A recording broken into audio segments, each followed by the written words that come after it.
Welcome to the Hospitality Maverick podcast with me, Michael Tingsare. We at Hospitality Mavericks are here to inspire leaders to create heart-centered and profitable businesses from the inside out, the kind that both employees and customers love and support. Thanks to BizSimply for sponsoring this episode as our show partner. And BizSimply is the all-in-one HR, workforce management, rota and operations software designed and built by hospitality experts to make every shift run like clockwork. And we join forces to help the industry to find new ways to become even more innovative in how we lead our people, how we operate, to how we grow our businesses, to how we serve our customers. Together we want to share strategies and tools that can make the industry thrive long term, not just survive.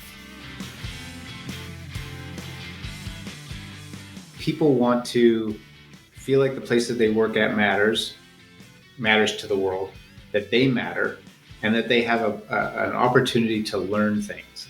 And learning things, it's either technical skills, soft skills, or just an enhancement of their own souls. And not to get all pseudo-spiritual, but if they feel like they're becoming better people, not just better professionals, but better people as a result of working in the organization, that's the thing. This is David Dressler, a leadership coach and strategic advisor to purpose-driven entrepreneurs. He's the co-author of the 10-year plan and one of the previous co-founders of Tender Greens, a successful and purpose-driven restaurant chain in the USA. David, as you will find out, is a force of nature. He will share his learnings on how to scale a purpose-driven business over a 10-year period, but also how they worked actively clarifying and activating their purpose in the everyday context of running and growing a restaurant business. He says that this actually became our competitive edge, and he also talks about how they approached and planned growth without making a compromise on their purpose. He shares how they build culture and the employee experience that unleashed their potential of their people and how that was key to build excellent operational standards. We also dive into the pains of growing a business and what it means for you as a founder and much more. Before you tune in, please sign up for a weekly newsletter packed with more Maverick insights, strategies and tools. Find a link in the show notes or visit hospitalitymavericks.com. Now, it's time to grab your pen and notebook. Here is a founder story that will make an impact on the way you think and do leadership as well as business. Enjoy.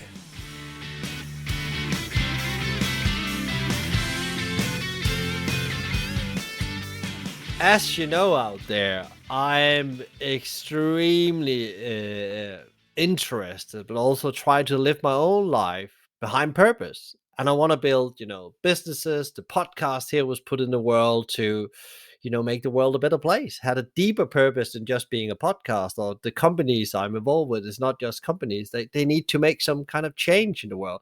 And today's guest is an absolutely great example of that. How you actually can take your purpose and a business idea, put it together, and actually make change and impact in the world. And I'm very excited to have you here on the show today, David. Welcome. Thank you, Michael. It's really great to be with you. I love talking with you. Yeah, David, and I've been lucky to read your book prior to this and your journey, and I talked with you prior to that, and you've been really on an interesting journey over a decade, building a business from a simple idea to those tender greens to a quite a big business that was scaling up, and a lot was happening before the pandemic as well. But it would be really, really good for people out there because we are a global podcast. You're based in the US, I'm here in the UK, to maybe hear about your journey and Tender Green and what was it all about and what was the intent behind it. Sure. So again, thanks for having me on. It's really a pleasure to talk to you about this. And yeah, it's a remarkable ride. My life before creating my own company was as an executive in the luxury hotel business, and I was one of those guys that was sort of a driven career advancement person. I worked 6 cities in 6 years for one company. had nothing in my fridge but a 6-pack of beer and some mayonnaise. I had no furniture, and I never really asked myself a lot of questions about what I wanted. Really, I just did it. What was in front of me, and at some point that started to itch. I think one, because I was getting myself in a little over my head as a young executive, always just going for it and not asking for help. And two, I was starting to feel the entrepreneurial itch, the need to go out and create something for my own. And it wasn't until I landed at a beautiful little luxury hotel in Santa Monica, California, that I met my two partners, my two future partners, Eric and Matt. They were within 6 months of age of me, and we were all sufficiently burned out of working for the man. And so we started talking about this idea of a little restaurant that could be a lot of little restaurants one day. And we began to plan our exit. In 2006, we managed to raise enough money to jump ship to start our own business. We opened our first restaurant. It was an overnight sensation, and we were off to the races. And we had, over a 10-year period, an awesome run. We opened 30 of them. We grew the business to 100 million in revenue. We had 1,700 employees at our peak. We were on 2 coasts. And I think the thing that I'm most proud of in all of that is that we managed to build a culture that felt very much like a loving environment where people could express themselves, where people could grow in ways that worked for them. The culture was a special, almost unicorn of a company where everyone contributed, everyone mattered, and there was a really, really good feeling of unity. We managed to do some really special things that were beyond the pale of just operating a day-to-day restaurant. We improved a lot of lives, and the company continues to do that. It continues to be a source of brightness in the world. And so I think that's that's the legacy of it and the beauty of it. In 2016, we attracted the attention of a great investor to scale the company, and we provided a remarkable exit for our legacy shareholders, which really felt good to live the promise that we made. And at some point, I think as the company grew and as the complexities changed, I also started to feel like maybe it was time for me to consider a new adventure. I had watched us professionalize the company, hire amazing executives that could grow the next phase beyond my abilities, beyond my partner's abilities. And so we phased out. And when I knew that was coming up, when I again started to feel the itch like I had felt in my hotel days, I knew that I had to be mindful about it, because I had created a culture that was part and expression of me. And so I began a 2-year process of finding my replacement, training my replacement, saying a long goodbye. And just before the pandemic, thankfully, I transitioned away from the company, saw the team in full flight, and I'm so thankful and grateful that it was that team that negotiated the many, many hills and valleys of the pandemic. And I had intention to take a week off to build a treehouse for my daughter, and then to hang up my shingle as an advisor and coach. I had gone back to school, got an IFC certified coaching degree, and because during that 2-year period of saying goodbye, I was thinking about, well, what am I going to do next? And Michael, the thing that I love to do most was to help people get unstuck, to help them navigate their own scale, their own personal scale. And so I started out as a coach, and it turned out that the pandemic was a good time to be helping people, to be of service to people who were coming up against it. And and that's what I've done. I'm an advisor and coach to founders primarily, but also to hired executives. When I was in coaching school, I realized that many of the amazing people that I was training with were great at asking skilled questions. They were thoughtful, they were insightful, and they were kind, but they had never built a business. And so the fact that I've spent over a decade building a substantial business gives me an ability to understand what founders and executives go through at all levels of growth, and to speak a language that's important for them. It's hard to ask for help, and it's great to receive help that is like minded. So that's what I do. I help founders navigate the winds of scale. I help executives understand founders so that they can protect the culture that made the company successful to begin with.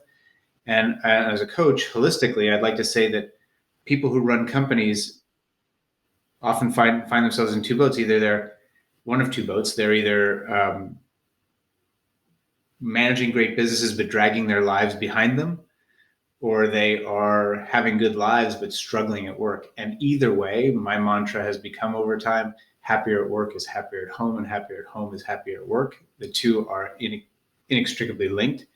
And so if I can support a leader to be a leader, a strong leader, both at home and at work, then I feel like I'm doing my job.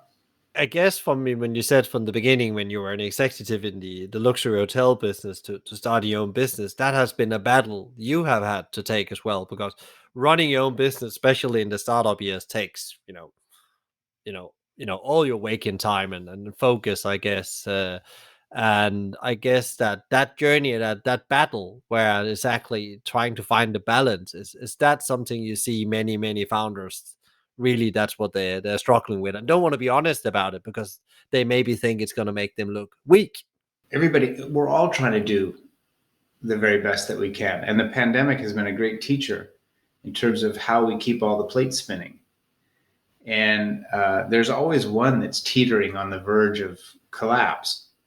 And the question is, how do we keep them all spinning? How do we give them the focus that they need? Because they're all deserving of our time, and we are deserving of receiving the gifts from them. So how do we manage them and give a little bit of love to everything that needs us, so that we can receive that love back and get nourished by it? When you think about it, back to your time when you started out the business with Tender Green and where you're going to now, at that point you wanted to be an entrepreneur, you wanted to be a business owner. I don't know if you've decided already then that what roles, CEOs, chief people officer, as you divided up between you. How was that, putting that, identity, on the shelf, selling a business and saying, now I'm going to go and be a coach? Because it's two different seats. It's totally different seats in my view. Do you still have that itch that you want to go back and be the CEO? Or have you dealt with that identity check that now I'm no longer a CEO? I'm actually just the person that helps and support the CEO. I don't know. I can't say never. If I got the right itch that was a full expression of who I am, meaning that the job was labeled CEO and it was running something that was meaningful to me, amazing. But what I do know now is that I have a bunch of experience and I love giving it away. I love being of service to others. I love being the guy that can see around corners for people and ask good questions to help them come up with their own wisdom. And I'm actually building a business of that. So I am a CEO in a way, right?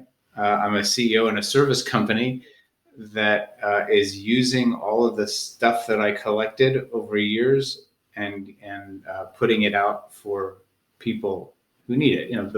The book is a gift to the restaurant business or to any purpose-driven business as a guide for seeing around corners. And my work with individuals of going deep into what we call a 10-year plan um, is exactly that. It's how do you create a purpose-driven business and how do you take care of all of the pieces of it so that it can thrive. I love doing that.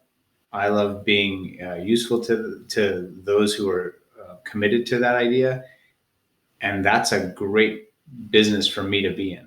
Yeah, because it leads very well into the next question I had to you as well about the 10-year plan. Because when you read the book and some of the other stuff I've read about you and Tender Green, it's like you, from an outset as a team, you had an idea about this is not a quick one.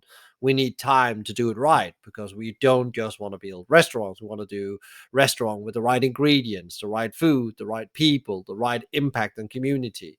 Um, can you tell a bit more about having that as a starting point, saying that we have a 10-year plan instead of a 3-year plan? What's often talking about today when you want to open? When the three of us were writing our business plan, we knew that we wanted to open a bunch of our restaurants. We didn't want to open just one. We wanted to make an impact on communities up and down the California coast. We wanted to go to other places. Those were our big dreams. And so when we thought about that, we realized that wasn't going to happen in 1, 2, or 3 years. It wasn't going to happen in 5 years. And the more that we crafted that business plan, the more that we massaged this idea of if you could have it all your way, what would this look like? The more we realized that it was a big commitment that we were making. And one of the biggest commitments that we were making is that we were asking people that we knew personally to write checks to contribute to this. We were saying, hey, you for whom $10,000 is a lot of money, we're asking you to write this check. We're asking you to give us this check. And then we're asking you to forget that you gave it to us for a long time. Because we're not going to be able to pay you a dividend. We're not going to pay your money back in 3 years. And most importantly, we're going to take every cent that we receive and we're going to plow it into growing the company. So what you're investing in is not just one restaurant. You're investing in the totality of our ability to bring this 10-year plan to fruition. So don't ask us next Christmas, hey, when are we going to see a check? Because you're not going to see one. That's a big thing to say to somebody who you know personally. And then to each other, the three partners, these three founders, what happens in 2 years when you get an itch or when some other shiny thing shows up? Are you committed? Right? So, and then to our employees, how are we going to take care of them over the next few years, give them the same opportunities that we're trying to give ourselves? And so we called our company TYP Restaurant Group. When we incorporated in 2004, we named it TYP, 10-year plan. I told this story a lot. The first safe box in our first restaurant, the combination was 10, 3, 30. 10 guys, 10 years, 3 guys, 30 restaurants. So we were committed to this ideal, and that was the story that we sold to our investors, and that's what we delivered on in year 9. Was the exit strategy, the exit liquidity event for them, and you know, as you write a business plan, Michael, as you know, and as you refine it, and as you meet with investors to pitch it, you get a lot of questions back, and each time we got questions back, we refined that pitch, we refined that story because we got a lot of really smart questions, and those smart questions deserved answers, not just flippant answers like sure, just give us your money and be quiet. Like, wow, that's a really thoughtful idea that we need to consider. And that might have been about marketing, it might have been about corporate governance, it might have been about HR, whatever those questions were, we needed to answer them. And so we did. So we ended up with this very thoughtful business plan that wasn't just about our cash on cash return. It was about the ethos of the company. How are we going to treat people?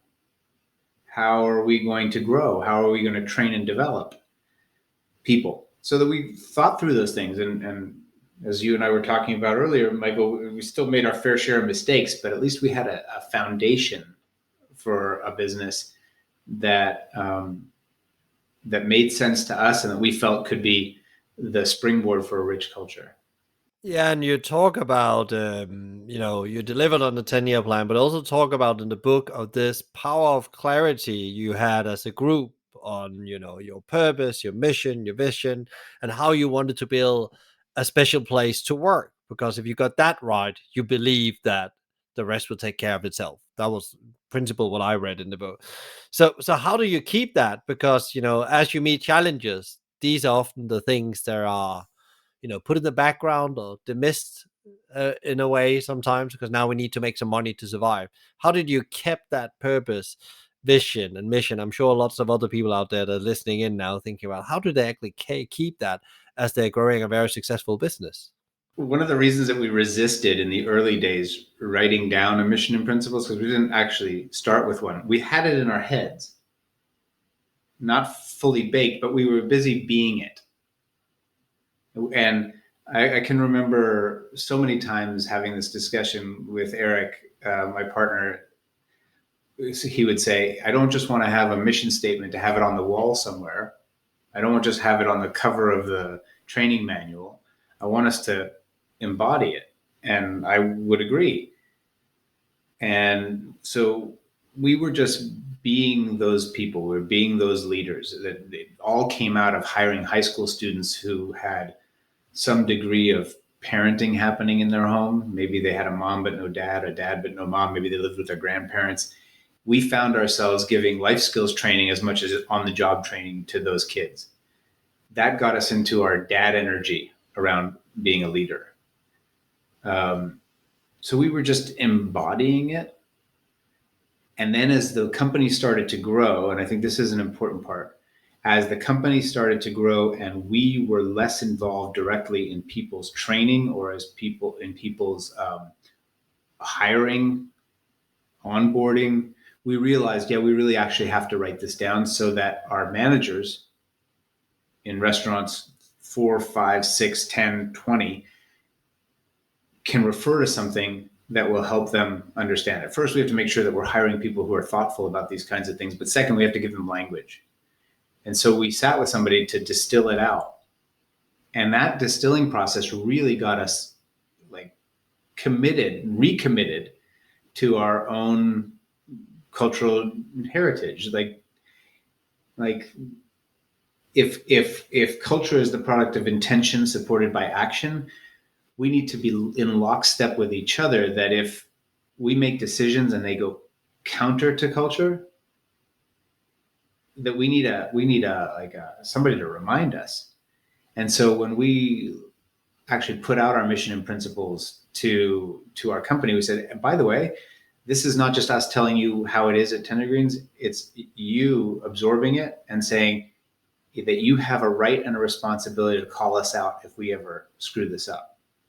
And we have lots of examples in the book of times where we made decisions, total heartfelt, what we thought were smart decisions, but somebody in the organization said, David, is this really creating restaurants people really love? Is this really living up to our principles?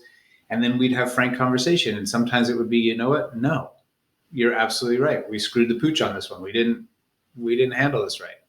And then we'd have a chance to backstep. And one of the things that does when you have a bad day and you make a bad decision and you have the chance to have a do-over, it affirms in the organization that, hey, it's okay for the bosses to screw up. And wow, they actually listened to me. And they did the right thing. And we all had a hand in that together. And that creates purpose, and that deepens culture, and that makes everybody feel like they're contributing. And that's pretty awesome. You get to use every opportunity as some kind of shameless, blameless teaching and learning moment for everybody. As Eric used to always say, in that way, everybody's got one hand in front of them being pulled along by some teacher, and everybody's got one hand behind them pulling somebody along, so that we're a chain of people learning and growing. And that was for real. And it's not just hyperbole. It's a real thing that happens. I love the way you talk about as well the life skills and how it's actually helping people to get skills they can use, transferable skills. And one of the things I've been asked a lot about in my career, why did you spend so many years with McDonald's? Exactly, that is why. I got transferable skills. They were making me better at things. They were making me a better person or a better leader or whatever it is. I got something with me on my journey. It was not just a job. It was much more than that. Uh, so it's also interesting when you talk about that thing, you like a chain of people that's lifting each other up, and you launched this project in the book, and that made me really interesting. Probably a bit halfway, a bit longer in your journey, you launched a sustainable life project. It was really about these young people in the communities you are a part of. Can you talk a bit about that and what that did to your business at that point? Oh man. So Eric really deserves all the credit for the Sustainable Life Project, um, but I'll tell you about it. So SLP was born because we remember I talked about these kids that we hired from Venice High in the early days, and we also hired some folks who were struggling, and we saw that we could make an impact if we could say, hey, this is a place where you can come and learn some life skills. This is a place where you can learn a job. Who could we benefit? And we saw that emancipating foster youth were an at-risk group that we could have an impact on, because due to the fact that they don't have a lot of stability in their formative years, they're not learning life skills. They don't typically perform well with responsibility, only because they're so busy trying to keep themselves alive. Many of them impacted by heavy duty trauma in their younger years. Just the displacement alone from family to family, let alone whatever violence happened in their really, really early formative years. There's high degrees of addiction. And it's hard to get to work if you can't even take a shower or shave or wash your clothes or what have you. So we spearheaded the SLP project as a means to partner with local organizations who were helping and supporting at-risk foster youth, but who had reached a certain place where they were a little bit self-sufficient and really just needed somebody to give them a chance. Um, and the idea was, let's give them life skills training, job skills training, put them through an apprenticeship, and if they can make it, if they can deliver, their 50% will meet them the other half with a job and a career training. And so they started in the dish room just like everybody else starts in the dish room. And if they could make it through, if they could show up on time, if they could show up groomed and ready, and if they could do good work, then they could go on and learn pantry. Then they could, move along the progression. And we had some remarkable people who suited up, who showed up, and who did it, and who are now in management positions in the company. And they were supported, to answer your question, Michael, they were supported by some great big shouldered, heart centered leaders in our organization, executive chefs who ran our restaurants, who said, yeah, I'm going to take this on. I'm going to challenge myself to be a big brother or to be a dad or a mom to these kids and make an impact in their lives. So what it did, not only did it help these emancipating foster people, but it also helped us grow our consciousness around helping, being of service. And it was very frustrating at times. There were some sad goodbyes for people who just couldn't get out of their own way and make it work. But by and large, there were many successes, enduring successes. People who maybe they stayed with Tender Greens and they grew in the ranks, or maybe they went on because they grew to be self-confident, really young warriors who really wanted to go to nursing school. And our feeling was, great, use us as the stepping stone to get into something bigger and better that's more in tune with your life purpose than the restaurant business might be. But what a great thing to have been able to say that we created an opportunity for them to move on. Yeah, I love with the last thing you say there about giving the confidence, because that's often what we need as any individual. We need that confidence to take the next step, to be able to move on. I think it's a so beautiful thing. How was that for the organization? Because I guess that was it was like it was not a charity because there was like a business outcome. You got some talent inside your business, but what did that do to the business? How did people feel that you were doing that piece of work, and the employees? How were they engaged with this whole thing? I'm not going to sugarcoat it and say that it was perfect, because when you have a job to do as an executive chef running a restaurant, and one of your people is struggling or doesn't show up repeatedly, that's hard, and some of these foster youth were deeply troubled and had a hard time with the responsibilities.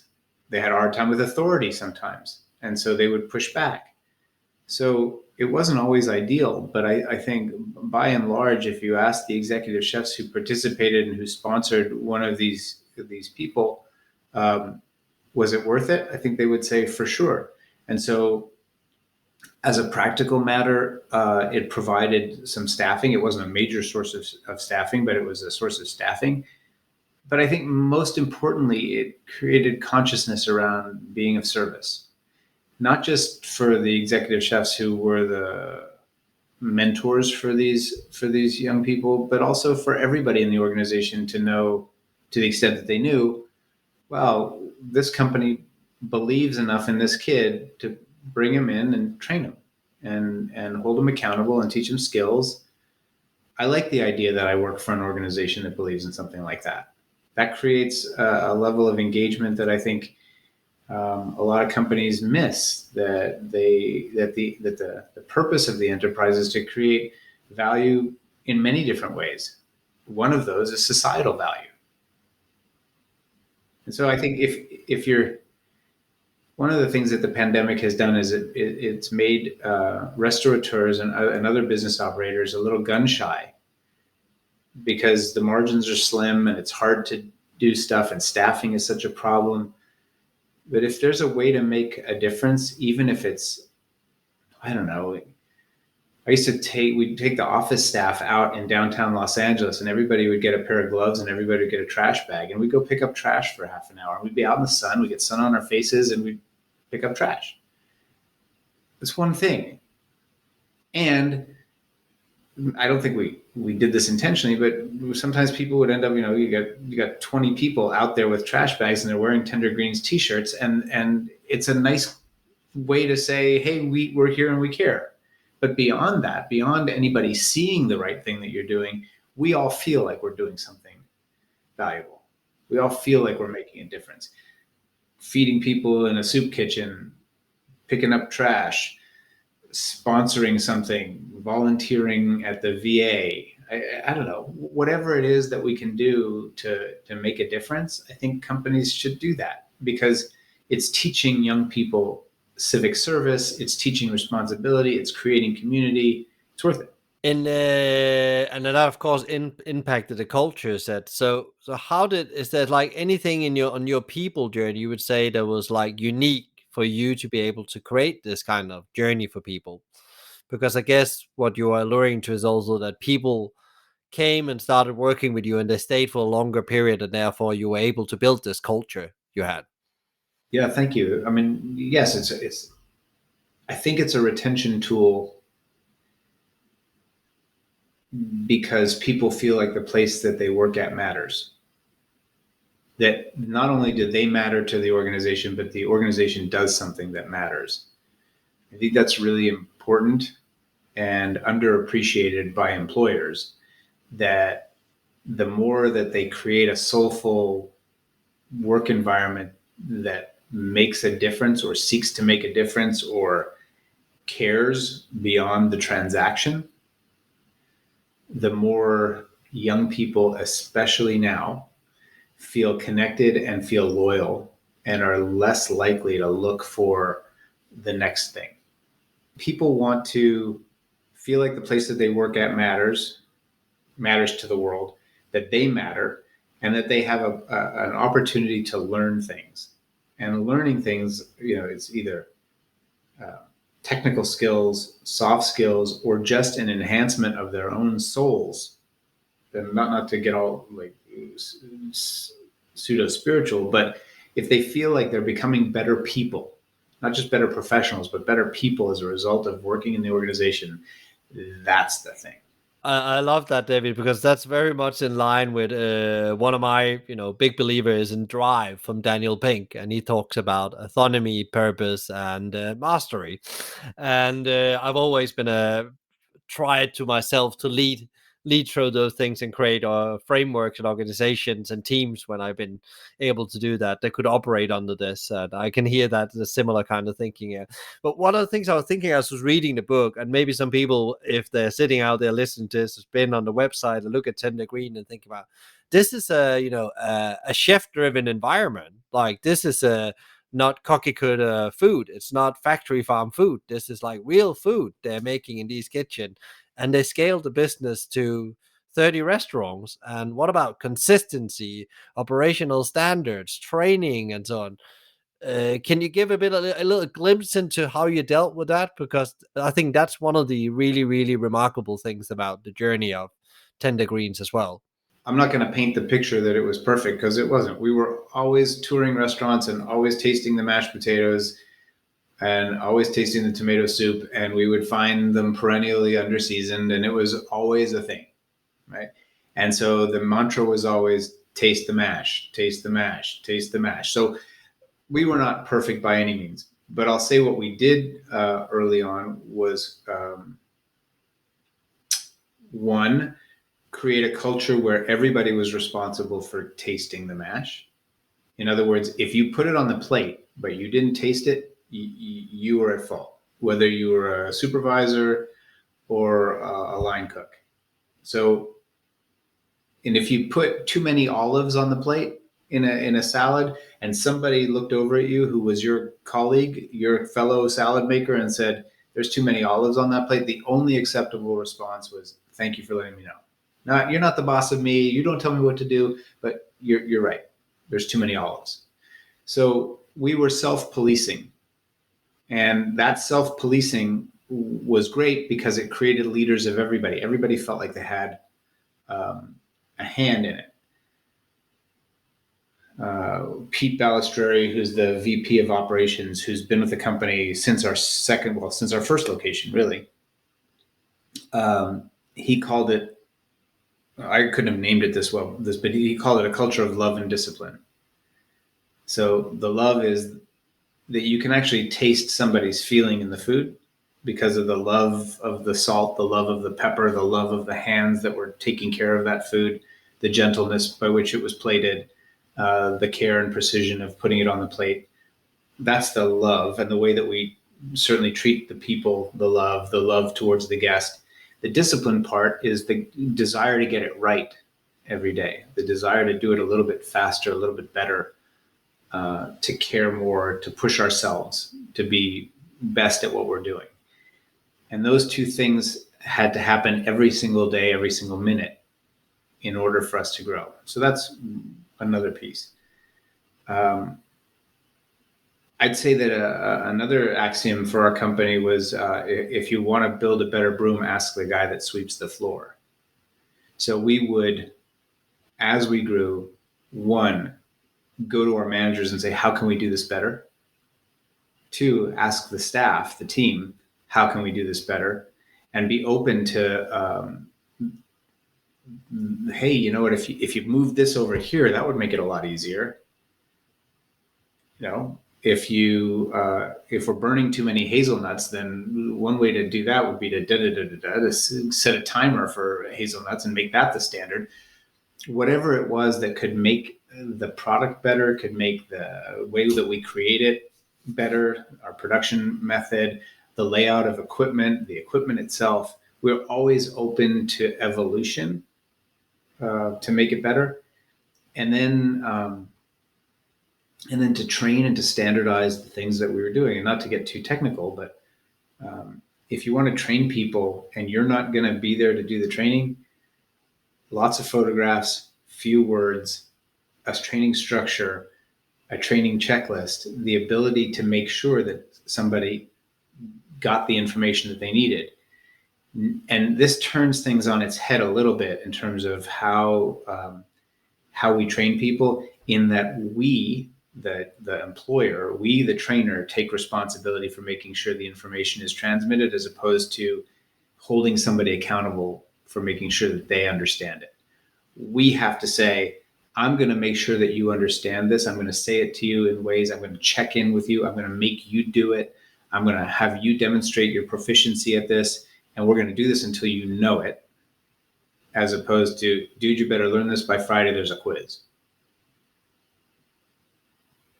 From there, watching, creating a culture of watching, of eyes open, of see when you look and hear when you listen. Make sure that they're saying what they're supposed to be saying at the cash register when they're giving change back. Make sure that they're handing the pen while the receipt is printing, so that the two things happen at the same time. Make sure that the bussers are out on the floor doing the things that they are supposed to do, and that they know the things that they need to know in order to be good. Set a higher standard than, okay, you want to be a busser? If you can lift 50 pounds, you're hired. No, I think we aspire to greater than that. We had so many examples of, I think this one's in the book, where the well-intentioned busser would be roaming the patio, and the guest would say, hey, can I have more dressing? And the busser would say, yes. And the busser would come back to the kitchen and say, I need more dressing. And the cook would say, which dressing? And the busser would say, I don't know. So if we could train the busser to look down at the plate and look at the salad and know which salad that is, and therefore know which dressing that is, and to come back to the kitchen and say, I need more horseradish dressing, then we can go and take care of that in one step. That's a commitment to training that says, I want to aim high for each one of these people, so that they're learning stuff and they're growing and they're proficient and they're confident in front of the guest, and that they can win. They can really win, and they can be training for their next position while they're doing their first position. Yeah, and that's super interesting. And it's these, you feel you're almost leaving one position while you're in it, but you're slowly getting ready for the next step, because I guess that's what's happened. And they already had a feel about what is demanded being a waitress, for example, how to look after people's plate, what they're doing, how they are acting, what are their body language saying about right now, how they feel about the meal, the whole experience in the restaurant. And that led me to thinking about, as well as preparing for this, like in the book and also being on Tender Green's website, it feels like the customers are very engaged in this journey building the company. They're not just customers. They're almost part of a community. They have a very special relationship. And a couple of your advisors in this journey is also found in the customer group or the community. What did you do that was so special with your local community that make people feel there was almost part of their life? It was more than a restaurant for them. That's a really great question, and I appreciate it, because when I meet people who have read the book and they show something back to me that I'm not necessarily thinking about, it shows me the depth of the story. So that's an example. Early on, our first round of financing was friends and family, and the second round of financing, the second time we went out to raise money, it was practically all customers. And those customers, within the first few weeks of us being open, were saying, hey, if you go out for money, can you let us know? Because I'd like to invest in this. How can I be involved? So already they were connected to the business opportunity of our company, of Tender Greens. And then they were also, because we were super open with them and cordial, and we hired nice, friendly people who wanted to connect, they would connect back. So they would give us feedback. Hey, the patio's a little sloppy, or your bathroom needs toilet paper, or whatever. We would engage with them every so often. We would ask people, like if Eric and I and Matt decided what we really want to know is this, we'd say, okay, today, Eric, you're asking the question. So Eric would be out in the dining room asking me, what do you think of this? Or can I have you taste this and tell me what you think? We were just engaging with them in ways that were meaningful. We were also supporting local events, so that we were building trust. We were feeding police officers and firefighters, so that we were creating, local feeling of awareness. We engaged with people. We talked to them. We asked them their opinions and what they thought for the brand, so people felt like they could take ownership a little bit of it. And the feedback was always really helpful. And that feedback allowed us to grow. And because I think because Michael, people felt like a little bit of ownership, like that their opinion mattered. They felt really good about bringing people in. So we were. I remember when we were still behind the counter, people would come in and say, "Oh, hi, David. These are our friends, the so and so's, and they're joining us for the first time."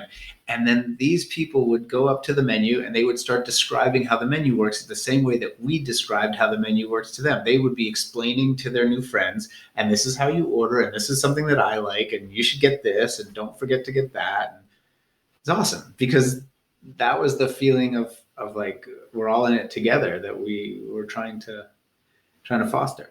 It almost feel like a bit like when you find the band, your rock band, and you want your friends to come experience this. Like for me, as I've always been pulling people to Bruce Springsteen concert or Rolling Stones, and you need to experience this. This is like out of the body experience, you know.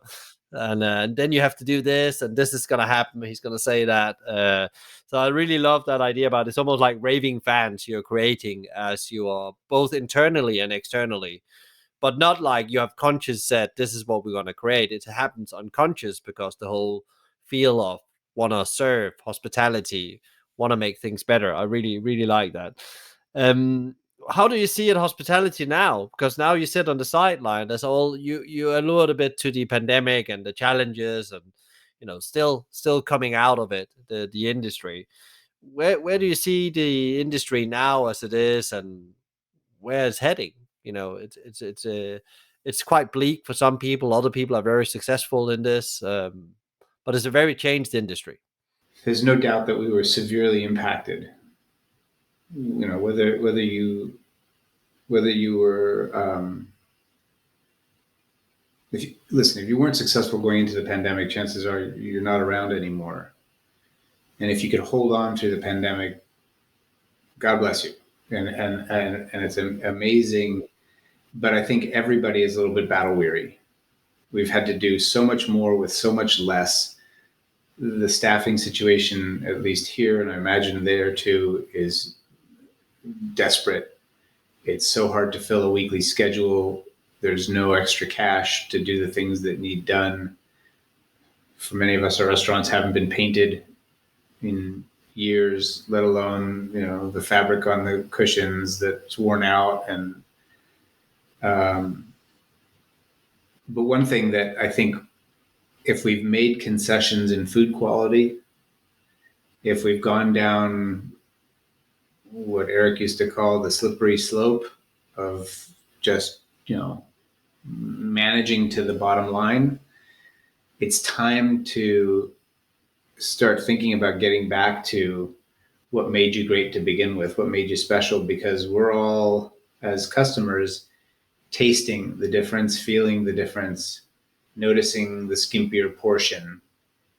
And restaurants are going to have a renaissance. They're starting. There is so much pent up demand for people getting away from the food that they've been making in their microwave ovens for the last 2.5 years. They don't want to eat the same food. They don't want to eat it in their little dining room or in front of their TV. They want to get out and see life. And restaurants are the last bastion for social contact in that way. They are the community gathering spots, and people have realized how much they love that. I think there's post-pandemic, there's a little bit of a let's forget about third-party delivery for a minute. Let's actually get away from that. Let's put pants on and go out like big people, like grown-ups, and actually have a meal somewhere. Yes, we can't watch television while we're doing it, but I think that's going to be okay. People to have a well-made cocktail, a beautiful plate of food, to be served by a friendly person who brings it, is such a novel idea. My wife and I have started going out a little bit, and it's such a pleasure. I think people who are battle weary in the restaurant business need to appreciate that what we provide is something beautiful and in demand and needed for people to get out of their stuff, to go meet another couple, to go meet another family, to dine. And that we each in the restaurant business have a responsibility to put our best foot forward. Remember what it was like.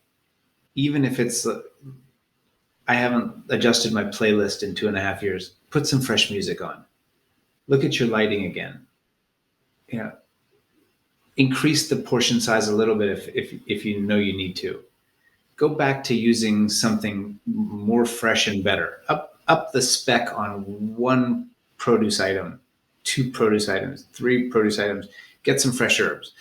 Do something to come back to the place where you have more pride in what you've done and go away from the concessions that you made out of necessity and see what happens.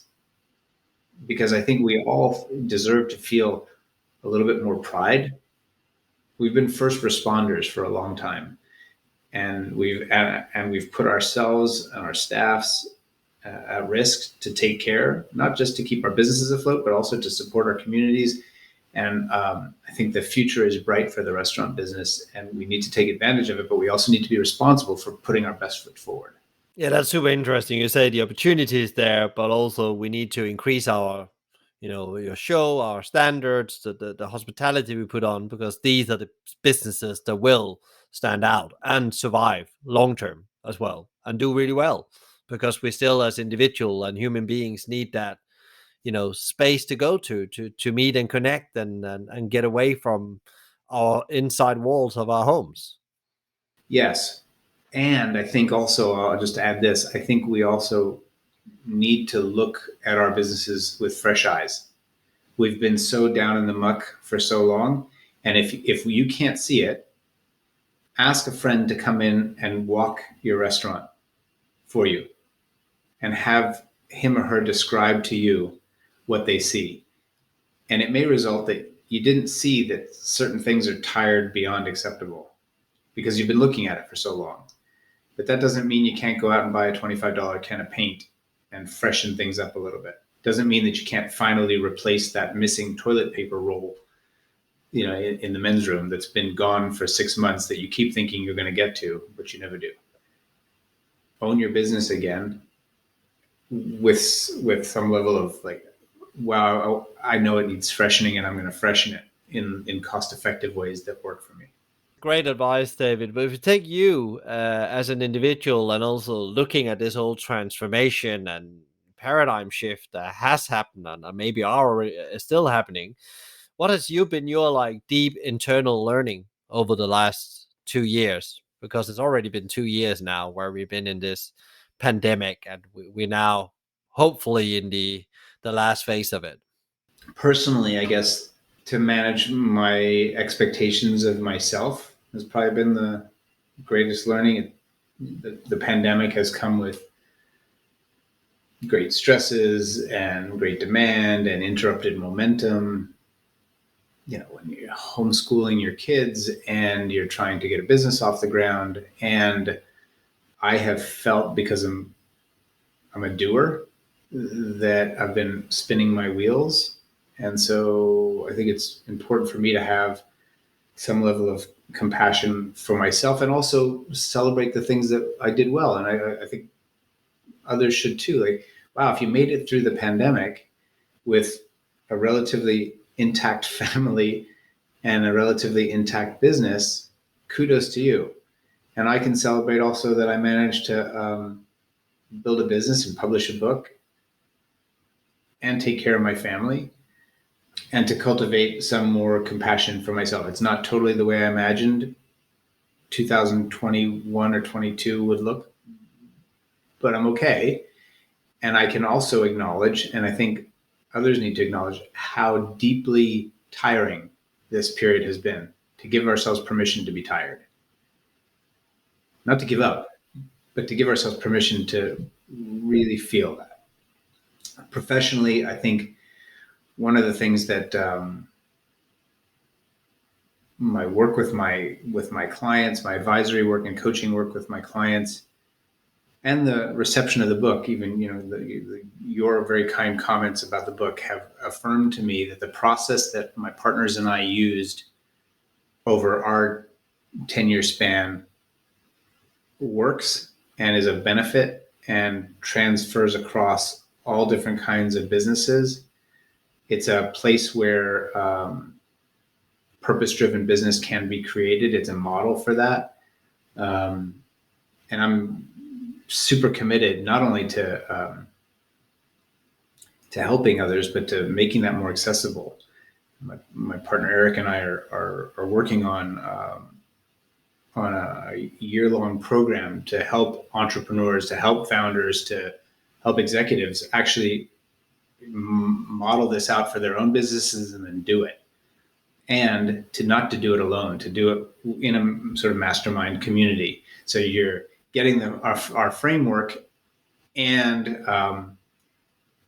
working with not just me, but working with a community of like-minded, purpose-driven entrepreneurs who want to make it happen for their businesses as well. That sounds super interesting because I guess, and you can confirm maybe that I know for a fact there's a lot of people out there that starts from the outset of being very purpose driven, and then when external money gets involved, that's where the battle starts. As the founder and you call them investors or financial partners get involved, you start to maybe feel that you have to put the purpose a bit on the back burner because that's not really what's valued anymore. It's the bottom line. It's the race to the bottom line.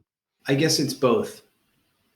As one of my mentors and advisors, Frank Viscara, said when we made our deal, the good news is you got a big check. The bad news is you got a big check. I think that the folks that invested in Tender Greens believed wholeheartedly in the mission, believed wholeheartedly in aligning with a purpose-driven business. And as long as the business is functioning well and prosperous, then absolutely do all those things. And if it's not, figure out the ways to fix it. And I don't think that means immediately cut out anything that's new agey or overly purpose driven, or take out anything that's cool that you do for your team members. I don't think it means anything like that, but it means as an investor, they have an expectation of a timeline for their return, and they were clear about that. Anybody that takes money from an institutional player has to know that. You can't be idealistic about that, and manage your business accordingly, man. And yeah, you have to make tough decisions, but I don't think the first thing is cut your way to prosperity. I think I would rather, and we made our fair share of mistakes in this way, but I would rather grow revenue than cut cost. So how can we be creative about growing revenue? Because the more sales you have, the less it's an issue. The less anybody's beating down your door to cut, or to make reduction, or to. I think it's good. It's good training. I think it also points to the idea, Michael, that when some of your listeners do take on investment, they need to be upfront and clear with their potential suitors about what's important to them. Are you aligned with the idea of doing good in the world and affecting communities and impacting data? And they say, yeah, it's fine. That doesn't sound like a commitment. That sounds more like, yeah, do it until we get your financials. But if they say, absolutely, we are, and here are some of the ways that we do that, then we know that that's important. And another thing is, like, if we're committed together to doing those things, then we will think twice before we put that on the chopping block. And we'll think of other ways to get the ball through the hoop before we take away things that are actually meaningful to both sides. I love that, David. You also talk about the book. I just want to touch that before we tie up the conversation today. You talk about hard and difficult decisions. Can you tell us a bit more about this? Because that was really, for me, I never ever framed it like that before. But suddenly there was like some things that made clear. And I actually said to myself yesterday, I had to make a hard decision. And I used that framework. It was much easier for me. I just have to do it because it's just a hard decision. and it's just going to be worse if I keep on pushing it down the road. Sure. Well, I wish I could take credit for the wisdom, but it's something that I learned among many lessons from Danny Meyer. And the idea is this: that a difficult decision is difficult because the answer is unclear. Both sides could be argued easily. One could take any number of possible paths, and rushing to make the difficult decision and not taking the time to deliberate, to really thoughtfully think it through, reduces the chance of making a wise decision. That's a difficult one. A hard decision, by contrast, is actually crystal clear. You know what to do. Maybe this is your situation yesterday, but it's crystal clear. But it's going to hurt. It's typically these choices around people in the organization that either have sort of outgrown their ability or right. And failure to make the hard decision in a timely way is one, it's this painful limbo. It's this unresolved issue that's been lingering for a long time. And that can do serious damage to the organization, because as a leader, other people know that this decision is out there and it hasn't been made and the action has not been taken. And the organization's morale, the organization's reputation, and ultimately its success are in jeopardy. And I think when people listen to this, I was just thinking back a couple of examples in my career as well, where especially people decisions where I waited too long, and the impact of waiting too long was huge. I had other people leaving the business. I didn't want to leave the business because I hadn't made my decisions. And this was actually a decision about myself. It's about stop doing something, because as a doer myself, I maybe sometimes start more than I can chew. And therefore I had to make some hard decisions for myself and my own health, and my own well-being.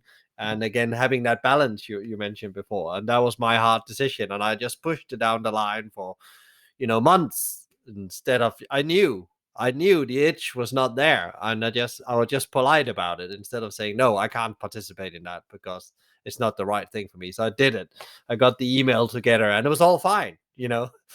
Everybody was happy. It was just in my head. It was playing around. What is the one thing you would have loved me? I've asked you, and what would you have answered? Oh my gosh! So it's funny that you were just saying how when you finally made the hard decision, everything was fine, and it was just in your own head. So the thing that I wanted you to ask me was, what's one of your funniest quotes that you appreciate? So I would have answered, and I think about this a lot when I'm feeling sorry for myself. George Carlin, the comedian, is doing a news broadcast, and he says, "A man has barricaded himself inside his home today. However, he is unarmed and no one is paying any attention to him." And for me, that's what I can do to myself. And so I love that. Like, yeah, man, just talk it out. Just say something. Just do something, as opposed to just being in your own head, feeling grumpy. Great, David. I love that. I love that. Where can people find more about you, the book, Quiet Advisory you're doing now? What's the best places to go? To learn more about me, to get in touch, to get on my calendar to talk, quietadvisory.com. My social is at David T. Dressler. And to pick up a copy of the book, 10-Year Plan, you can go to 10yearplan.co. Great, David. Thank you so much for coming, sharing your stories. It's also giving, the founders like myself and others out there that really want to do something purpose driven and show there's a way, and sharing your roadmap in your book, and then the program that's coming up you and Eric is doing sound really, really interesting. So thank you coming and sharing that, and sending you power and energy for the time ahead. Right back to you, Michael. This has been such a great conversation. I'm really grateful, and also best wishes to you. David, what a maverick journey and lots of great advice for founders out there on how to build a purpose-driven business. I would recommend you now to ask yourself, how can I build a business that is a force for good? To get further inspiration on how you build a business that gives more than it takes, please also tune in to episode number 150 with Carly Triss Grove, co-creator of Up, on how restaurants catalyze change. If you enjoyed today's conversation, please share, rate, review, or subscribe to one of our channels, which all now can be done via our new website at hospitalitymavericks.com. A big thank you to BizSimply for supporting us, bringing great insights, strategies, and tools to help the industry thrive, not just survive. Check them out at bizsimply.com or on their social at bizsimply or bizsimplyhq. You can also email them directly on advice@bizsimply.com.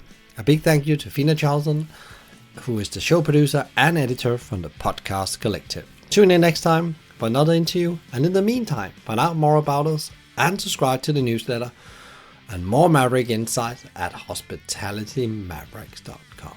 And don't worry, if you didn't get all of this, there will be links in the show notes. I'm Michael Tinkser, and you've been listening to the Hospitality Mavericks podcast show. Be Maverick.